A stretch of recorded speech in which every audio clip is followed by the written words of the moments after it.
My name's Eddie Butcher. I was born at the Umar McGilligan in 1928 on a railway house along the road just at the Umbra, just a few miles, a few yards from the sea. The sea used to come on around the house, and I used to just leave the house and go straight down onto the beach and onto the waves and swim to the side, you know. Just heaven on earth it was in those days.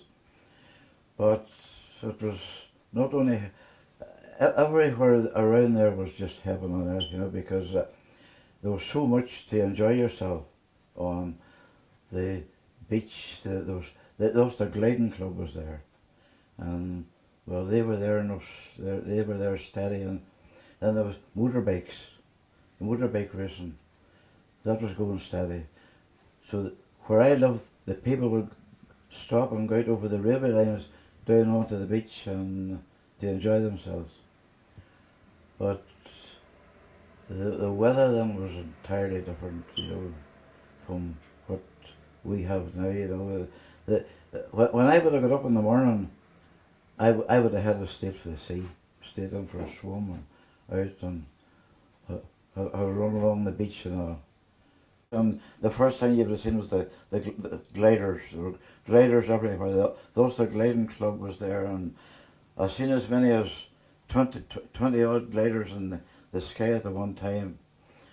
And then as the day would have passed, at least once a fortnight, the motorbikes came on the scene, and the motorbikes were racing, and a big lot of them broke down. They would take them into the house I lived in, and that was my plaything.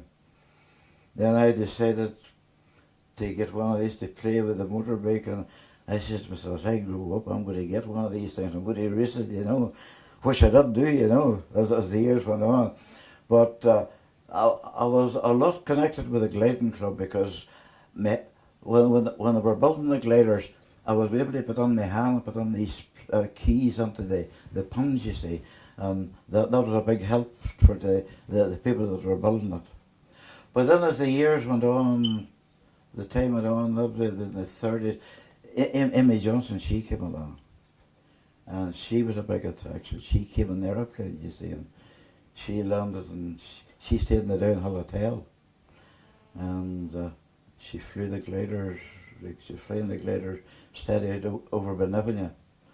And I remember going to school, sitting in the class and looking out the window, and Emmy Johnson flying the glider out over Benone, and I was supposed to be doing homework, you see, and or work on the school. And one day I got a hammering for looking out the window, but I knew it was Emmy Johnson was on the plane. And when I came home, you see, I just loved of the beaches. I was staying there, and I watched the rocks to see when she was going to land. But it was 7 o'clock at night before she landed, and I was the first on the beach with Emmy Johnson, and helped her out of the plane, you know. I was only this height here at the time, you know. But good memories to have, you know. But the last memories I would have of her would be when I was standing at the house one day, and the aeroplane came out over the top of the cliffs. And of course I knew right well it only was the one person, was Emmy Johnson, you see. And she landed on the beach, and she taxied into the back of the house and got out of the plane. And of course I was down, I was the only one there, because I just lived in the house beside her, you see. So she asked me what time there was a bus into Coleraine at. I said that it was into Coleraine at 12:30. She said, could you look after my flying gear until I come back out again? I said, certainly. So she took off the flying gear and put on this green coat and gave me the flying gear. And I took the flying gear up to the house, and oh, this was great, you know. But I knew who she was. Only I didn't realise she was so famous, you know.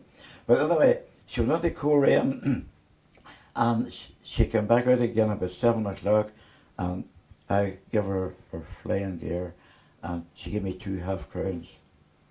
And I went down onto the beach with her, and she got onto the plane. she changed onto the flying gear, and she went to the plane and she turned the propeller, right, and she started up the plane. Yes, onto the plane and waved to me, and away she went. But the next thing I heard of her, the war was on, and she was only flying woman with the RAF during the war. But the gliding club, after the war, the gliding club, well, I think they were on the beach at Downhill for a wee while, but they moved to Ballerina. And that's, I think they're still Ballerina yet, Someday I'm going to go up and get into one of these gliders and go over by Deputy where Amy Johnson was. But the motorbikes was another setup. They were a big attraction. Every fortnight I would be on the beach to watch the bikes, and then I said to myself, someday I'm going to get one of these things, and I'm going to race, I'm going to beat all these boys, But when the race went on, a big lot of them broke down, and they bring the bikes to my house, you see, up to my mother's, and this was my brother Robert and me's playthings, getting one of these motorbikes to play with the next day. So we would go out and get a motorbike to get to the end of the house and run it away down by the beach, you see. But for some reason, no one around, I was better at it than my brother Robert was, you see. And he didn't like that, you see, because I was able to jump off it to let it crash, you see, because we weren't able to stop it, But the racing was good on those days. But then the war came along and, things changed. Like before the war, McGilligan Strand and Downhill Strand was just black with people, and just the weather was there too, But the war started in '39, and Stuart and partner, they moved on with these piling machines and piled all the shore to keep the planes from landing. And well, it was a prohibited area. There was coast guards and people there. I lived 100 yards of the beach. I couldn't go to the beach. I couldn't even go into the beach. Prohibited area. But the pilot and all, and that was to keep the planes from landing. But there never was any planes landed, although there was one crashed just at the tunnels in 1941 or 42. The fellow that was flying her came to show his people where he crashed in 1942, that in 1973. And he told the story on the Downhill Hotel that he'd been over Germany, the Messerschmitts got him, and he was crippled, and he was on his way back, and he knew that if he got to McGilligan, that he could bring her down, you see. But when he came and seen Castle Rock stand, he thought that was McGilligan stand, and he started bringing her down. This was in the early hours of the morning, you see, and the first thing appeared was the big rocks at the tunnels and at Castle Rock, and he had to put her into the sea. And she lay there for years.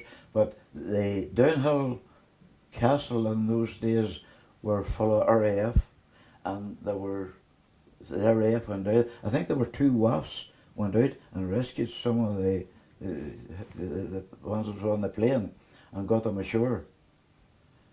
So that plane lay there for, she lay there till the sea actually dissolved her, and gone away with her, That was at the tunnel mouth, But then the war went over and the racing started again on the beach.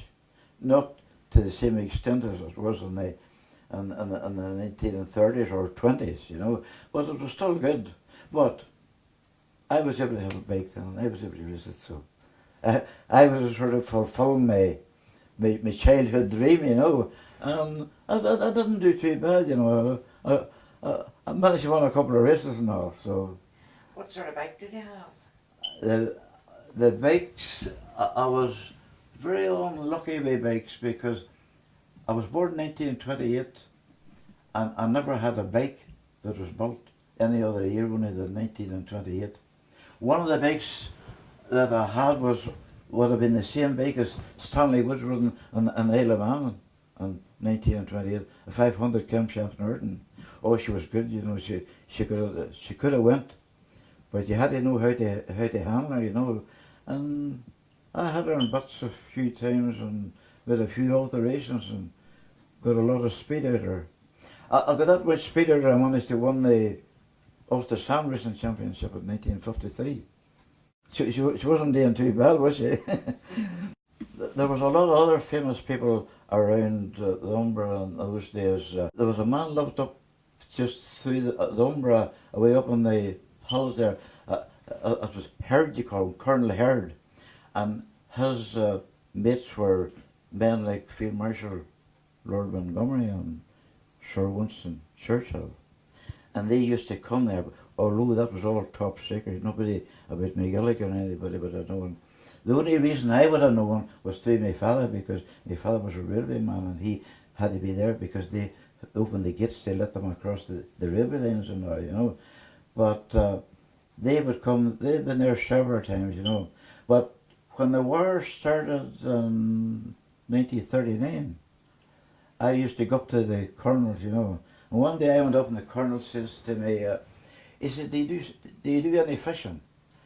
I says, I do. I said, I just fish with the, you know, the line, you know. He says, I have a couple of rods here. He says, I'll give you, you know. He says, the next day you're up. So I looked forward to the next day I was going up, and I went up and the colonel came. The colonel was putting the ears on in them days, you know. He was on, and he says, I got your fishing rods for you. And he came out and gave me 2 fishing rods. I didn't know whose name was on them. Winston Churchill. And I took them. I just couldn't believe it, you know. But I was working, later on I started to work in my garage on Spencer Road in Derry. And this man was fishing the Faughan. And he was looking mad for a rod. And what I do? I tried to give him the rod. Winston Churchill's name on it. But the other one was left with my mother, and she, in those days, there were people coming and get off the bus and fish the wee river at the back of the house, you see. She must have given it to somebody. But one night I was sitting watching the television and the news came on ITV, and it came on about this fishing rod that was bought in homes, pubs and clothes and somewhere in Korea, and you say, hey, that's my fishing rod, you know. We Winston Churchill's name on it, you know. But that was the last I heard of the fishing rod. Somebody told me it was somewhere about Armagh. So there was other famous people too, you know. There was James Burke. I used to go to, when James Burke was just that height, I used to go to James Burke's house and downhill. He had a brother Clive, and the father, he was away in the army, and I used to go and to them, and they left then when the war ended. They went to London or somewhere, and next place I seen James Burke was commentating doing the space flights on the Cape Canaveral, as you call it, Cape Kennedy. That was James Burke, you know. Going up to the Downhill Castle was just sort of heaven on earth, you know, all these inside shows and all. Of course, we had the steel in, you know, because we weren't, you couldn't just walk on, you know. So I used to go up there, but when the news came through that they were tumbling it, well, wasn't good news, was it? You know, to tumble a building like what the Downhill Castle was, well, it doesn't make sense, does it? And then there was the trams and Portush, the first hydroelectric power in the world was over the rubber bush, and that was the tramway out to the causeway, and that never should have been done away with either. Tell me a little bit more about Downhill Castle, the memories, and what it looked like. The memories of Downhill Castle, I know a fella, and he was in every room in the Downhill Castle. I wasn't, you know. I would only manage to steal myself on the inside shows and the dancing and all that, you know. And then if the security man had got you to put you out, you know.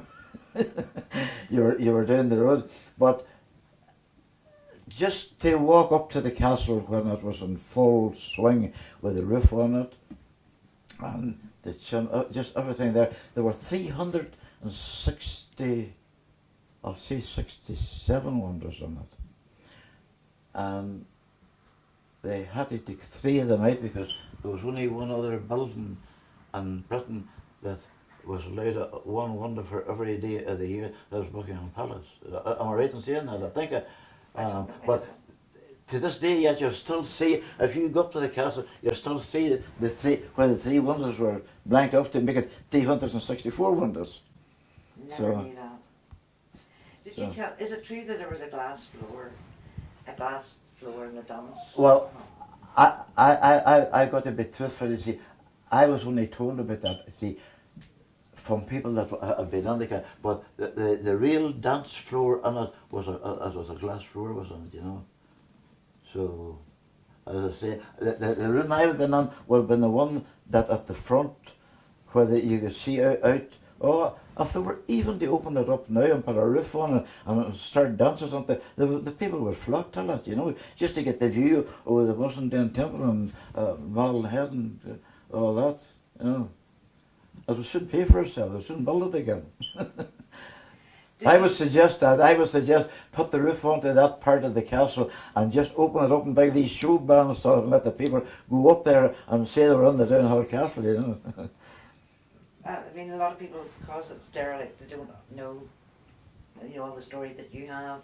Have you any other stories about the castle and, you know, even whenever? Well, the stories, only other stories I would have about the castle, when I started out on the motorbikes, me and my mates, we would have raced around the castle, you see. This would be done the practice around, you know, the Lions Gates? Well, the police, they would come on and stand and watch, and I would come down and this, as an early AGS I had at the time, and I would put on the bag brake and I was let her twist, and then twist her back straight up with the castle again, you know. But if they'd have got me out on the road, they would have went for me, you know. But it was good, you know, like the gardens, we never mentioned the gardens there, you see. See, the downhill gardens was beautiful. Just to walk through the downhill gardens, you know, the stuff that was in them, the gardens was, well, unbelievable.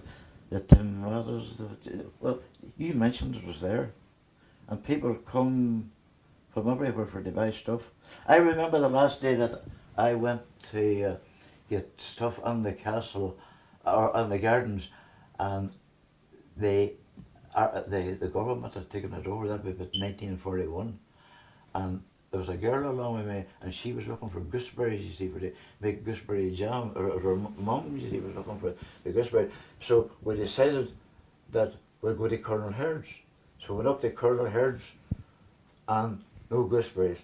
But I knew another place along at Woodtown where there had been an orchard, and we went along the fields, and we came, and oh, there was gooseberries to no end.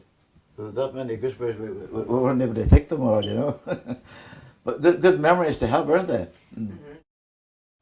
I started to serve my time on the 6th of April 1944 as a motor mechanic.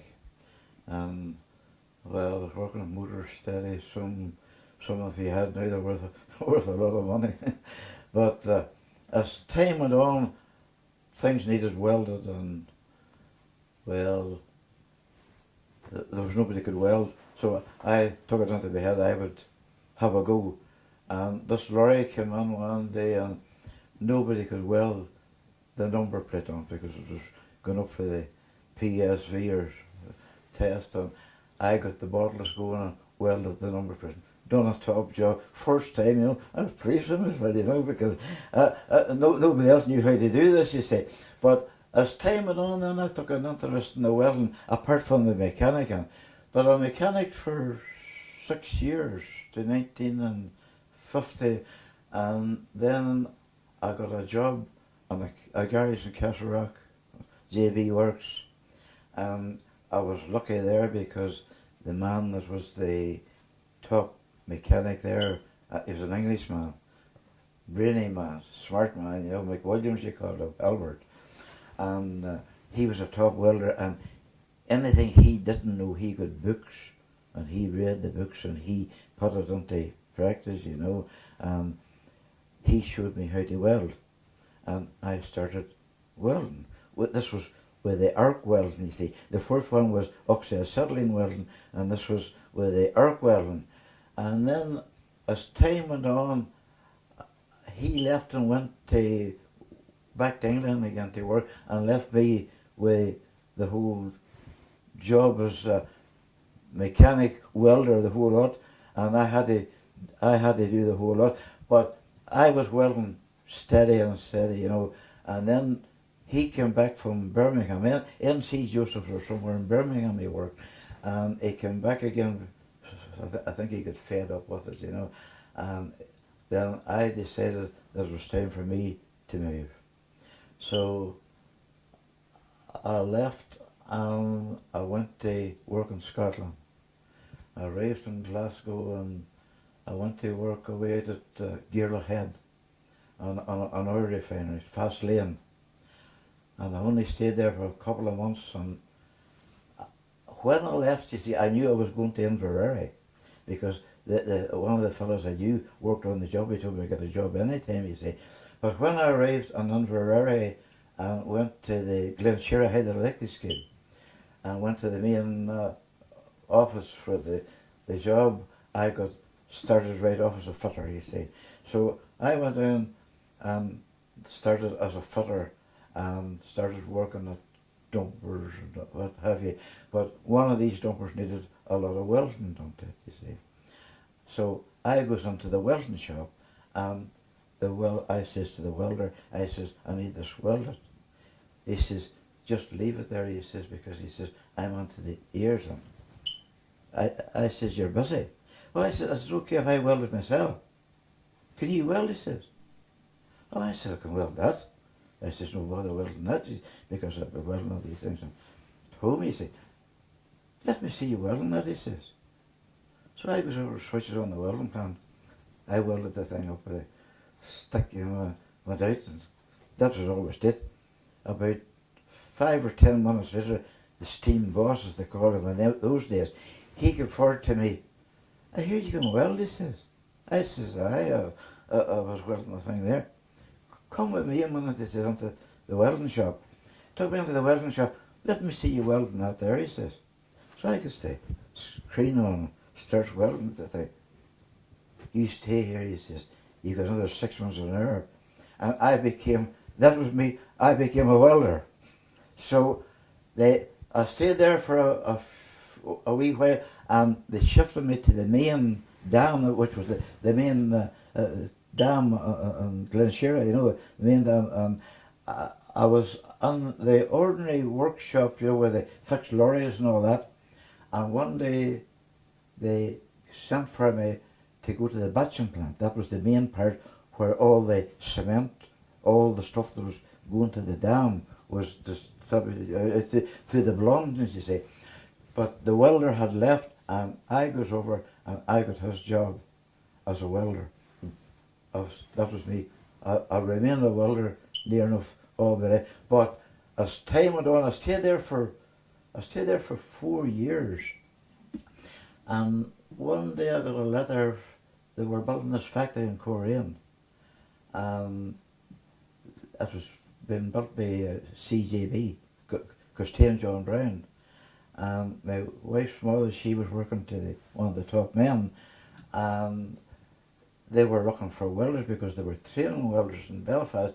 She happened to say that I was a welder. Well, I wouldn't have classed myself as a pipe welder, you see, but the more I was a welder, you know, I wouldn't have been a pipe welder. But she said to come home and I would get a job in the factory at Kempstones. I came home and got the job, and I passed the first test. That was just a rule test, you know. And then the next test was a full test, welding the pipe right round and round, you see. But the argon arc welding hadn't been discovered very long. As a matter of fact, according to DuPont now, I worked in DuPont, and according to them, it was discovered in America about 1954, 55, somewhere around there. But I was lucky enough to be introduced to it on the Monsanto's or Kempstones in 1958, you see. And the top man came up. He says, "You're a gas welder." I says, "I can weld with the gas or the stick." But I says, "I'm not an expert in any of them, you know. Come with me, wee man," they said. And he took me in and introduced me to this Ergon Arc welding, you know. Well, a lot of people, it wasn't known at all, like Ergon Arc welding in those days. And here I became an Ergon Arc welder, welding all the stainless steel and all. And then one day, the factory was nearly finished and they sent for me to the office and they asked me, would I go to England to work in England? I said, "What part of England are you in?" He says, "King's Lynn in Norfolk." He says, they're building a big factory there. They need a lot of stainless steel work done, and the factory, Campbell Soups, on the outskirts of King's Lynn. So I thought, oh, I had nothing to do. I said, "Here I go." So they gave me a ticket to take me to King's Lynn in Norfolk. That was in through London. I had to change in London and all this. But anyway, I arrived in King's Lynn and came to the soup factory, Campbell Soup Factory, and I was there for 3 months and done all the stainless work and all of it, the job. And then I left and I came back and went to DuPont, and I was in DuPont for exactly a year. From the day I went here to the day I left it was exactly a year, and I was welding all the time, copper, stainless steel, everything. So that is how I became a welder. From there on, for to mention the places that I welded on since then, it would take me an hour to tell you. I was as far away as Secunda in South Africa, all through the South Ireland, all through Belfast, and especially Armagh. I've done a lot of work through Armagh and all these orchards and refrigeration and all that type of thing, you know. So that was how I became a welder. But at Maine, I still would like to do a wee bit of mechanical. So that is how that's up to now. When I arrived on the batching plant, one of the main things was the cable with the blonding. And you had to have a head for heights. Well, if there was one thing I was good at, I could have climbed to the moon. And this was on my favourite because I had to climb, there had to be welding done at the top of the mast, and they were about 375 feet, I think it was. That's a guess. And they were on a butters, which was 25, on around 400 feet, and I had to climb up that, and they would lock me up on these buckets and do the welding and all on the dam, you know. It was a challenge, but it was good to me because I really enjoyed it, you know. And where was this again? This was on the Glenshire Dam at Inverary. Ah, right. At Inverary. You went up Glenshire. For 4 years, every day I passed Rob Roy McGregor's cottage, where Rob Roy McGregor lives, up at the top of the mountain, and I got up to the work there. The one that I would have worked in Africa was global pepper, where they extracted the pepper from the coal or something, you know, and there was a terrible lot of, well, there were people there from all over the world, but the fumes there were terrible. I didn't climatize, so I only was able to stay for the matter of about 9 or 10 weeks. So I had to come home again, you know. But that's what they were doing. They were extracting. This is what I was told. I didn't see the process, you know. But they were extracting pepper from coal or some gas or whatever way that worked, you know. That was in Africa, but anyway, I got on the way back from Africa, I got offered another job. I got a job offered to me in Africa, traveling from Port Elizabeth, Johannesburg, Durban, and Cape Town, over welding schools, learning people how to weld.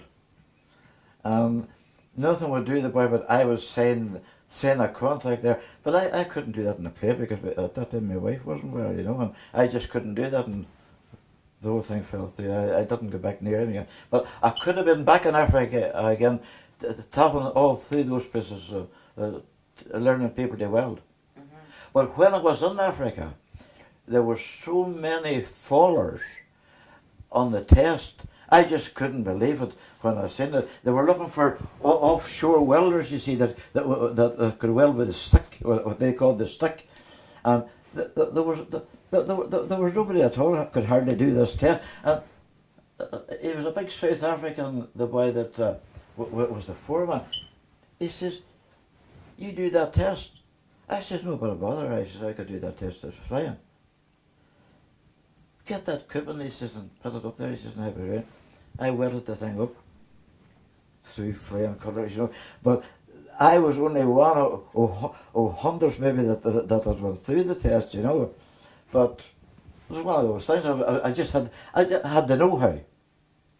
So that was in Africa.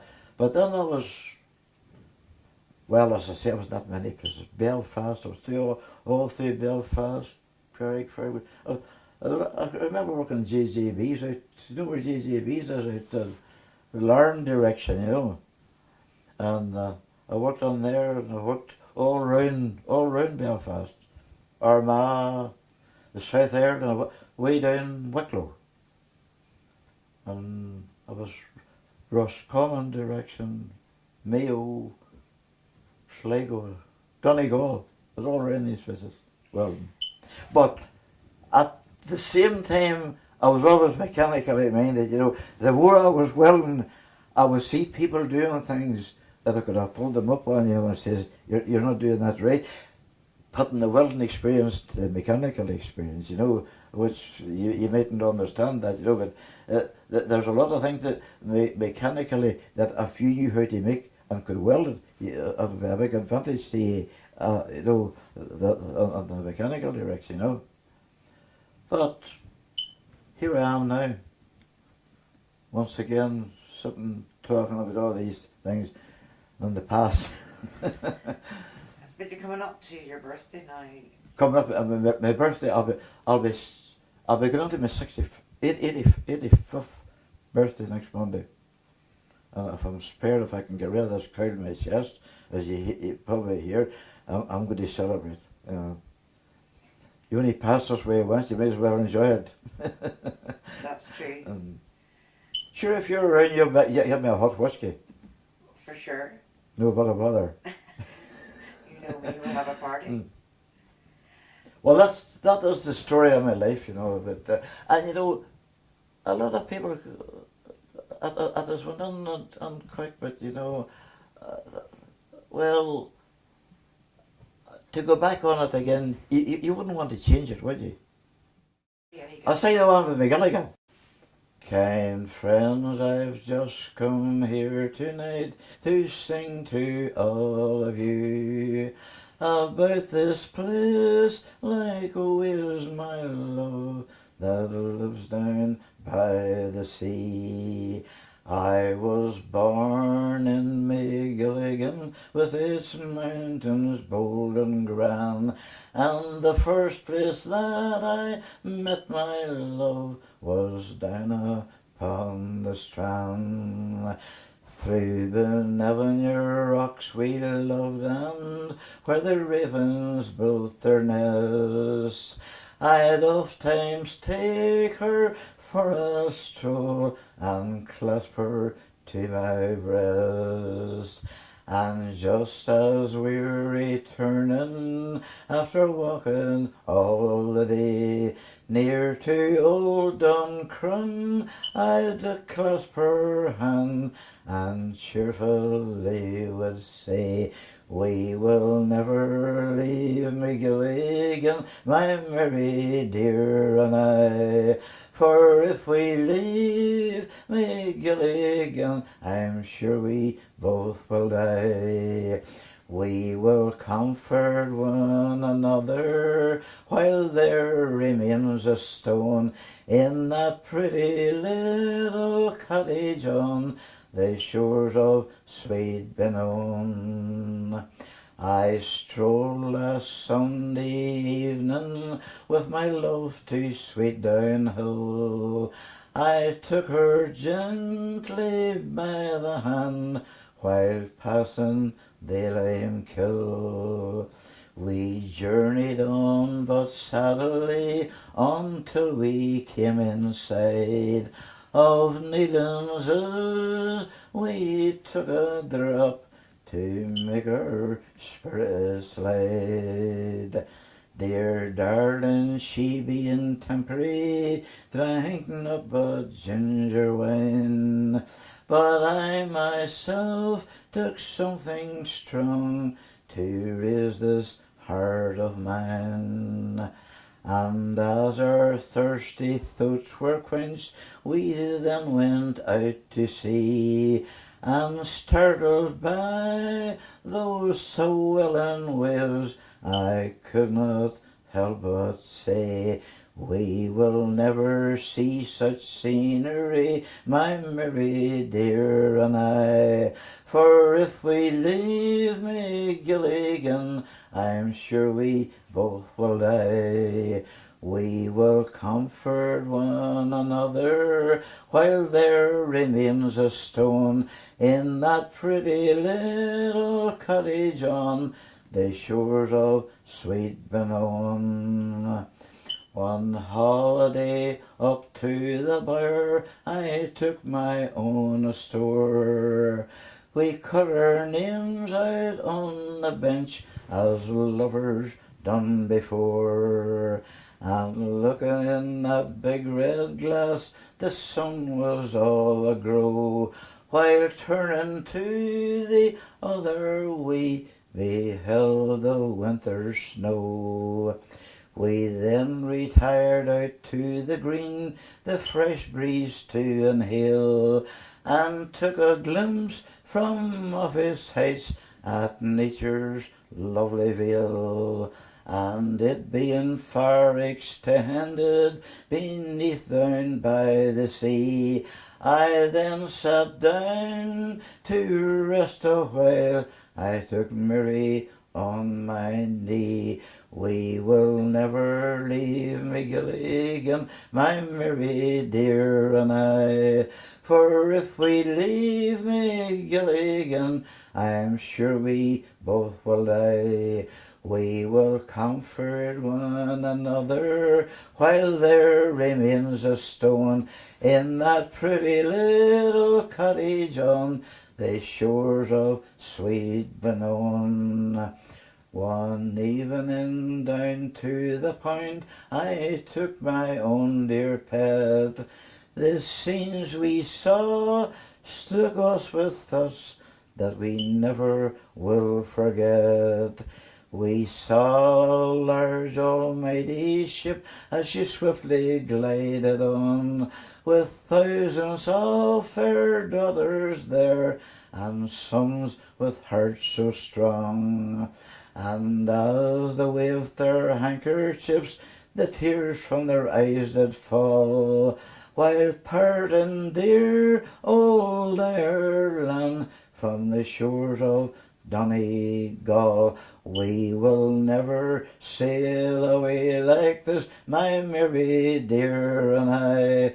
For if we leave McGilligan, I'm sure we both will die. We will comfort one another while there remains a stone in that pretty little cottage on the shores of sweet Benone. Right. This is a song that my father used to sing. I have him singing it on the tape, but I never ever learned all the words of it, but I'm going to attempt to sing a wee bit of it, so it goes to the air of the Irish Washwoman. When rhymes and verses come first into fashion, and poets and authors indulge in their fashion, so like what they make for their subject is new, that is more than our modern scriptures can do. The ancients has wrote about this thing of nature, described its variety, genius and features, and having exhausted this fancy I'll sing, so of nothing that's left, sure of nothing I'll sing, so from nothing we come, and whatever's our station to nothing we own as immense obligation, whatever we gain or whatever we learn, in time we shall all into nothing return.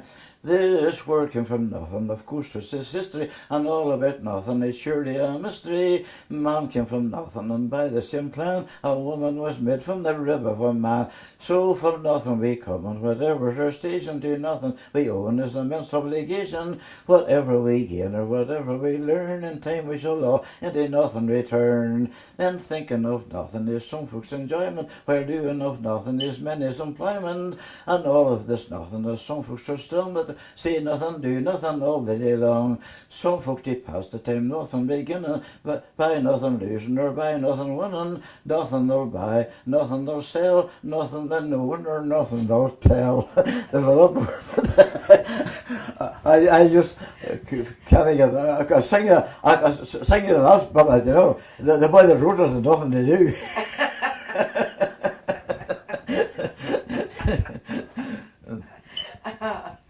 But the crack's good, sure. Okay. That's a good song on the hands of a good cabaret singer, you know. And who knows, maybe if I was tuned up, I could maybe sing it regularly myself, you know.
couple of keys for it, isn't it? Oh, not to worry, Eddie, not to worry. Well done. That was a good day's crack, wasn't it? Good day's crack, aye.